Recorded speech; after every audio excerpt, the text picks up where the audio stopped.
Dear Diary, today's journal entry number 89 starts at 4:30 a.m. in the morning as I prepare for another day as a middle school teacher, content creator, and aspiring entrepreneur.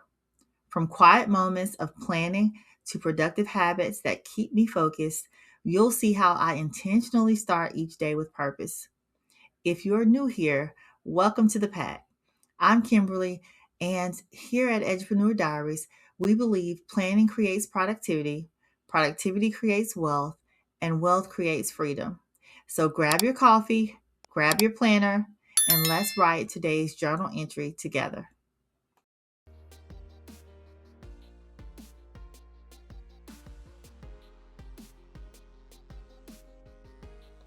Welcome back, everyone. Before I get into my 4:30 a.m. morning routine, I wanted to give you guys a little bit more information, especially if I have teachers watching, just about how my day goes as a teacher. Now, this is assuming I don't have any meetings after school, or I don't have cheer practice because I'm a cheer coach, or if I don't have any club meetings to do because I do have two clubs. This is how my week goes. So I have my Google Calendar here for you guys to see my weekdays, my Saturdays, and my Sundays. So during the week, I get up 4:30 a.m. I have prayer journal that I do. I have my budgeting that I do every single day. Peloton workout. Now, my goal this fall is to try to stick to this Peloton workout because I can definitely fall off. So 5:15 to 6 o'clock is my workout. Then I'm getting dressed for work and I'm at work by 7:30. All right. So I'm at work from 7:30 to 4 on a typical day. Again, assuming I don't have anything after school. Yes, I have on here when the stock market opens and closes because I have to get those notifications each day. I got to know that. But when I get home, I have an hour of what I call me time. And that's just me sitting on the couch, laying in the bed, scrolling through my phone, whatever it is that I want to do. This is just kind of a decompression moment for me at 4:30 to 5:30. Then I'm going to eat some dinner. And then at 6:30, I have to get back on the computer because I have a part-time job. I'm an online instructor for Georgia Virtual School, so I'm doing that. And then at 7:30, I want to do a little homework because I'm also a student at Nova Southeastern, so I want to do that. And then at 8:30, I'm working on my YouTube channel, iTech On Demand, and then my Edupreneur Diaries YouTube channel. So then I wind it on down. I do my nightly routine, prepare for the next day, get my clothes out, all those things. And then I'm laying down typically by 10 o'clock. Now, it used to not be like this. I used to be up late doing all kind of things. I have to make myself stop now at 10 o'clock and get in the bed. Even if I'm not asleep, I get in the bed and I may, watch some YouTube videos or watch a little TV, but I'm in bed. Okay. Saturdays, the mornings look the same: prayer journal, budgeting, workout. But then notice at 7 o'clock is choose your own adventure. That's what I like to call it. That means I can do anything from 7 o'clock a.m. to 6:30 p.m. It can be that I'm working on Teachers Pay Teachers. That's another store that I have. I'm working on Etsy or Amazon KDP notebooks or Printify t-shirts. I may work on something for cheer for one of my clubs. I may even work on something for my full-time job as a teacher, or maybe I'm doing some gig work. I'm going to try to get the gig work videos out because I have done Spark, I've done DoorDash, I've done a couple of things, and I want to get those videos out to you as well. But choose your own adventure means I can do any of those things, or I might just decide I want to hang out with friends, I want to go shopping, whatever the case may be. But then at 6:30, notice I'm back to doing Georgia Virtual, Nova, iTech On Demand, Edupreneur Diaries, and my nightly routine. Same thing for Sunday. It starts out the same in the morning, but then we have church at 11 o'clock.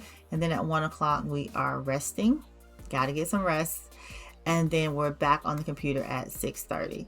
So that is my typical routine as long as nothing happens, no appointments or anything like that. All right, so how do I prepare? Notice I didn't say a lot about prepping for teaching. And that's because I used to spend a lot of time at home prepping for teaching throughout the school year. Now, since I've been teaching for over 20 years, I try not to do that. I do most of my prep in the summer. So when a lot of people say, oh, teachers are off for the summer, no, we're really not. I'm typically prepping all summer long for the school year so that I don't have to work so hard during the school year. Okay. I'm also looking on Facebook, in my Facebook groups, looking for different resources for the school year. I'm on TikTok, I'm on Instagram, and I get a lot of ideas and resources from those social media sites. Also, I have found a way to make sure I get things done in the classroom. I know if you're a teacher, you're like, how do you do that? Once I get my students started, if they're working on an assignment, I may go over and grade something from the previous day and post those grades for that class only. So I try to find, even if it's 10 minutes, I try to find that time within class to grade. And that's kind of how I do that. That's what I do now. I didn't always do that. Or I may come in 30 minutes before I have to be at work and, get everything ready, or 30 minutes after work, assuming I don't have anything after school. So those are some options of what I do now. Some productivity habits that keep me on track. So I showed you guys my Google Calendar at the beginning. That's definitely something that keeps me on track. I get those notifications about 5 minutes before each event happens. But the biggest thing for me is my physical planner. Yes, I have a physical planner. If it's not written in my physical planner, it does not happen. I use a planner called Out of Chaos. It's on Amazon. I'll link it below for you guys if you want to check it out. But that is what I use to help me stay on track. Also, as I mentioned before, just being early to work and staying a few minutes after work, that kind of keeps me on track for my day-to-day procedures. And then lastly, I store everything in Dropbox. Yes, I use Google Drive, but of course that can get filled up pretty fast. So I just pay a small fee for Dropbox, and I use Dropbox for everything, not just work, but also in my business and things like that. So that's how I keep everything together. Lastly, here are some of my favorite websites that I use in the classroom every single day. So if you are a teacher, you may want to check these out. The first one is Classroom Screen. This is what's on the board as students enter the classroom. I have a timer on. It's going to have the agenda for today and everything they need to know about what's going on for the day. The Band app. This is what I use for students and parents to communicate. I also use it for my clubs and for cheer, and it's amazing, y'all. I really love the Band app. Google Sites is what I use for my classroom website, where students and parents can go on to learn more about the class and what we have going on. ClassBank is a classroom management tool that I use every single day. The kids they have a classroom job, and with that job, they get to use ClassBank to collect digital money. They can learn about, banking and personal finance by moving money to their savings account and spending money in the class store. So it's a pretty good, amazing digital tool.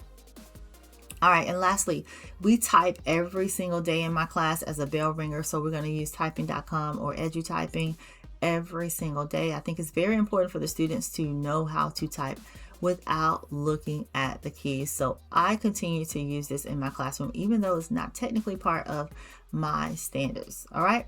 So now what you all have been waiting for, I'm going to show you some clips of my 4:30 a.m. morning routine. So stick around. All right, guys. So I'm waking up at 4:30 a.m. This is my teacher life. When I wake up, I'm headed to my prayer closet. Excuse the mess, but this is where I say my prayers and I do some writing first thing in the morning. Then I'm off to my garage where I get on the Peloton, I work out, I'm watching TV, usually the news or maybe a little bit about the stock market.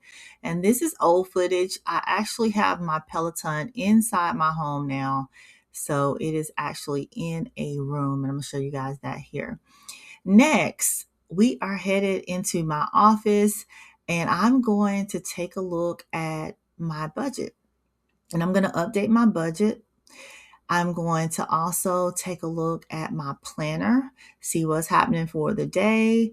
I may take a look at some stock charts as well first thing in the morning. And then if I feel like it, if I'm feeling tea, I may get some warm tea in the morning and whip that up as well. Next, I'm headed to the shower. I'm going to take a shower and get dressed. And as I get dressed, of course, I am watching TV again. Gotta watch the stock market. All right, so I'm going to grab something from the refrigerator. Typically, it's going to be some flavored water.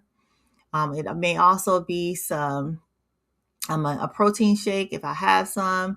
And then I'm headed to my car and I'm off to work. And that's it, you guys. Okay, Pack. Before you go, don't forget to drop a key emoji in the comments so that I know you were here. Then answer today's journal prompt. What's one morning habit that has made the biggest difference in your life? Thank you all so much for sticking around to the end. I hope today's journal entry inspired you to create routines that help you become more productive, more intentional, and one step closer to the life you're building.